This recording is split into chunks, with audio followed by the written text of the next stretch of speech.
Presidenti i Republikës Bujar Nishani firmos lirimin nga detyrat të zëvendës shefit të shtabit të forcave të armatosura që drejtonte forcat operacionale. Ky është dekreti që mban datën 21 maj 2013 siguruar nga Vision Plus, që nxjerr jashtëradhëve të ushtrisë generalin Sandër Lleshi me një karrierë 35 vjeçare.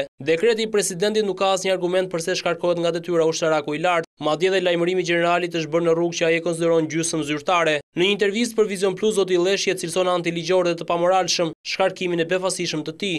Mbrapa këtij vendimi, mendoj se qëndrojnë reagimi i autoriteteve të larta të drejtimit strategjik të vendit lidhur me qëndrimet e mia dhe me profilin tim.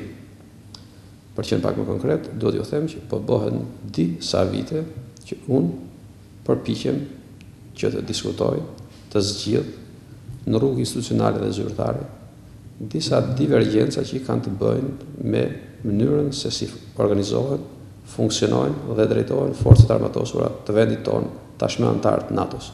Dhe prisja që presidenti apo dhe autoritetet e tjera të reagonin, të pozicionoheshin rreth qëndrimeve dhe rreth propozimeve të mia, për arsye se unë qëndrimet i kam pasur dhe me propozime përkatëse, paradoksalisht, në mënyrë të papritur, në vend që të merrja një qëndrim zyrtar, marrë një dekret të shkurtër, telegrafik.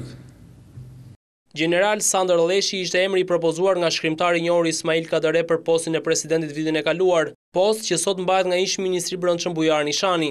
U investua në vitin që shkoi personalisht në favor timin jo si person, po më shumë në favor të profilit tim, pra në favor të një ushtaraku të lartë, forcat armatosura, i cili përfaqëson diçka, sipas atij. Ja kam ndier veten krenar të nderuar dhe kam shpresuar gjithmonë që kjo nuk do të përbënte një penalitet për mua.